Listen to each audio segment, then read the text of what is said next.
My first time I experienced the Nintendo 64 was actually at a friend's house who lived a couple of houses away from me. Now, I don't recall this kid's name since I only hang out with him like a couple of times, but one of those few times I actually went to his house.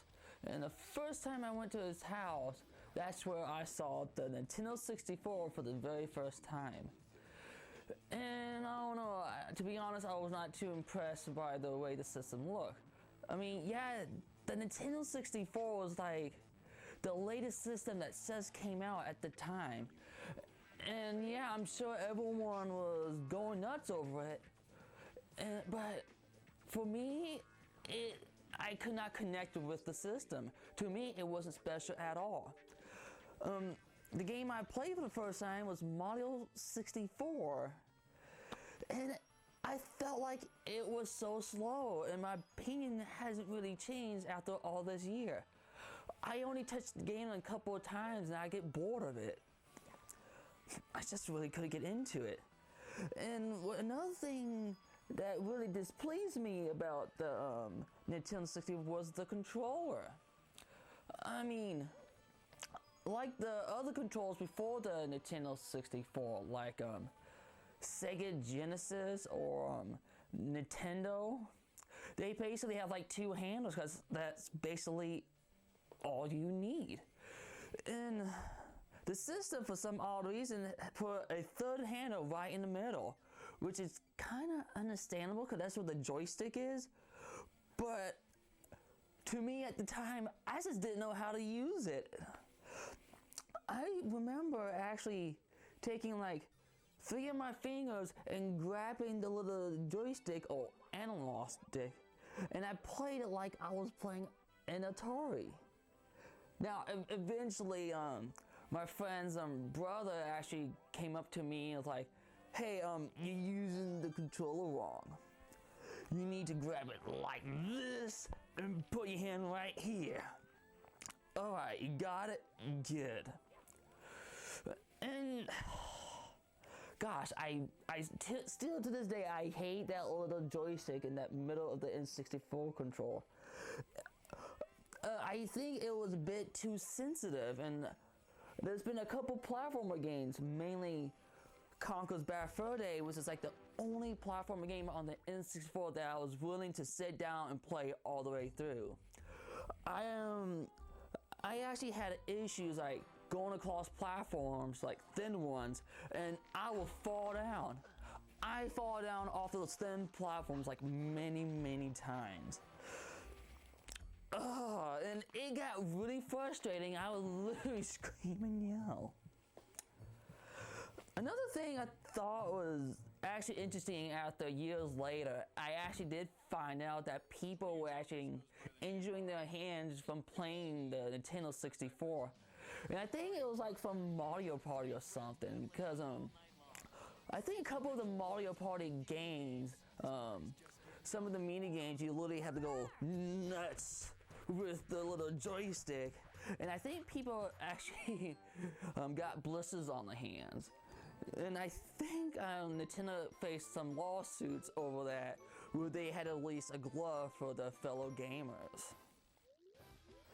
Even though I did not care for the N64 all that much, I still got my fair share of experience of the system throughout the years.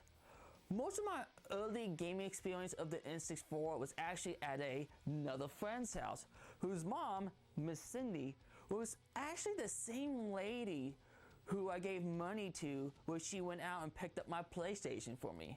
And again, I would like to say thank you so much, because that system still means a lot to me even to this day. Now that said, Miss Cindy was actually the lady who watched me and my brothers when my mom and dad weren't around.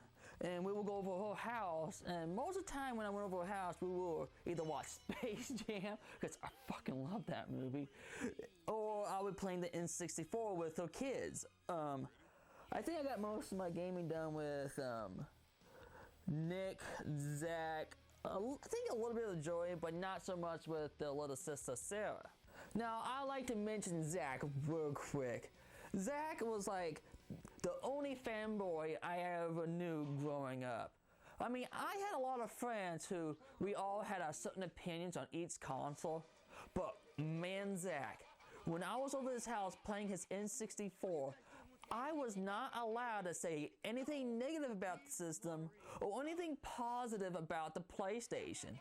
When I was over his house, I was only allowed to say positive things about his N64. I mean, I'm not trying to say he was a bad guy. He was a really cool guy. But man, if I ever see any fanboy, he was the one. One of the games I used to beg Nick like all the time, let's go and play, and that was Pokemon Stadium. Man, like I said, I used to beg Nick like, come on, let's go over your house and play Pokemon Stadium. Come on, let's go and play Pokemon Stadium. But I used to beg all the time, and I'm sure I was like a penny ass to him every time I asked him that. Maybe because to him, the game wasn't much of a big deal, but it was a big deal to me. Even though now, thinking about it, there was nothing really too special about Pokemon Stadium. It was basically, you can play the Pokemon from your Game Boy games like Red, Blue, and Yellow, and have them battle in 3D. And it wasn't like you were able to control the Pokemon or anything and fight. It was your simple turn-based game like in the game, sadly.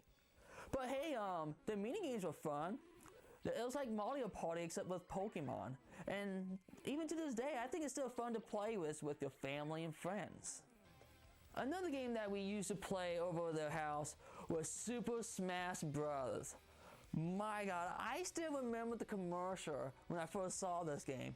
It was all the Nintendo characters holding hands, and they were skipping through this field until one of the characters decided to trip another one, which caused them to fight one another. My gosh, and that was pretty mind-boggling because you never expect all these Nintendo characters like to literally fight one another.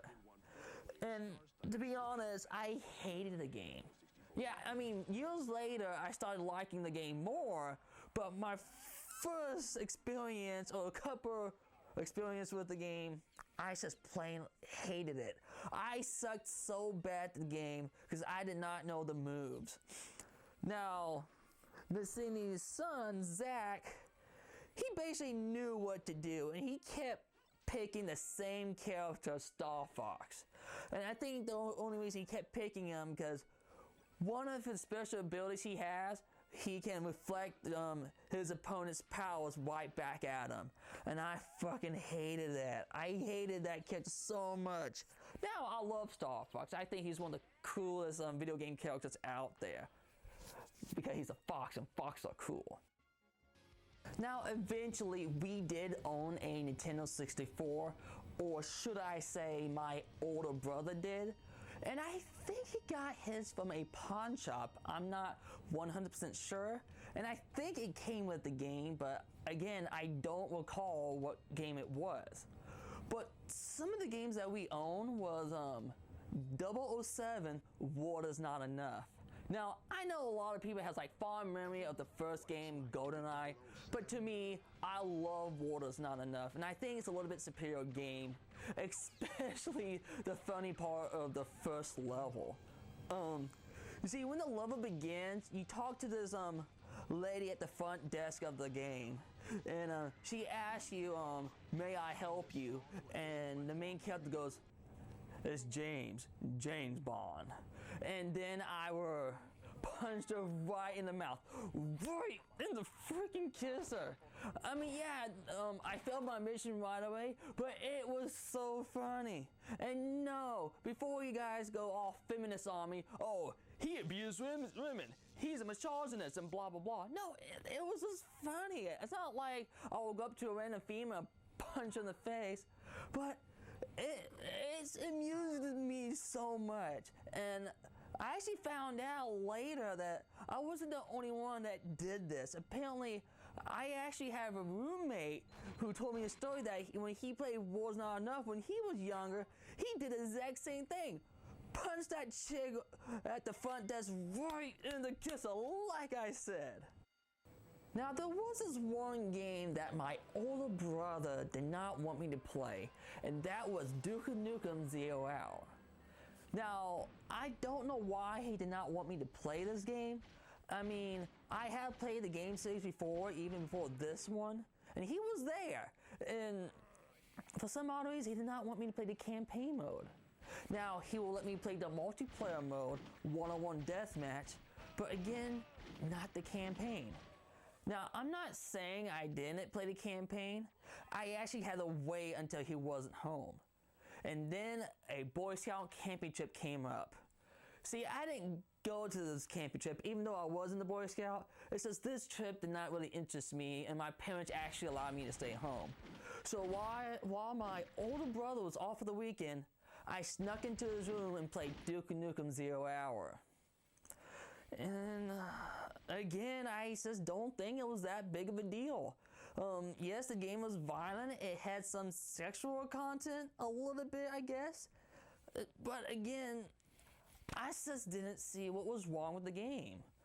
I mean, sure, if this was my parents, mom and dad, yeah, I shouldn't be playing this. But it was my older brother, and our age difference is only a year apart. So, what was wrong with the game that he did not want me to see? Who knows? Now, did I own any Nintendo 64 game during this time? Yes, I actually owned one Nintendo game during that time, and that was Pokemon Stadium 2. Yeah, like I said, I was really into Pokemon during the Pokemon craze in the 90s. Now, not so much. I'm kind of bored of it. But during that time, I just love Pokemon. And me getting a hold of a Pokemon Stadium 2 meant a whole lot. I actually think my copy actually came with a guidebook. I don't know about the expansion pack. Maybe it did, maybe it not. I know eventually I have to buy an extra expansion pack, so me and my brothers can use our Pokemon games in battle. Now, there's really not much of a difference from the first game. It's basically the same what you expect from any other Pokemon game. It was turn-based, except you get to see it in 3D. Now, like I said, like the first game, the mini games were awesome. Matter of fact, me and my older brothers and a couple of friends played the mini games more than we battle. Gosh, I don't really recall much of the mini game, but I do remember the Chansey mini game where you have to catch all the Chansey's eggs. And not the bombs. I think they were bombs, but there was something in the mini game that you're not supposed to catch. Well, that's it for today. Thank you so much for stopping by and watching my video. I love making my little nostalgia videos. I wish I could do more of these, but my little nostalgia video takes a little bit more work since I have to do everything unscripted, while the rest of my videos is usually scripted, like game reviews and top 10 videos. But that said, please leave a comment down below for any games or video game systems you wish for me to talk about. And if I have any nostalgia for, I'll be gladly to make a video about it. But that said, thank you so much for watching my video. This is the Video Game Hunter, and until next time, goodbye.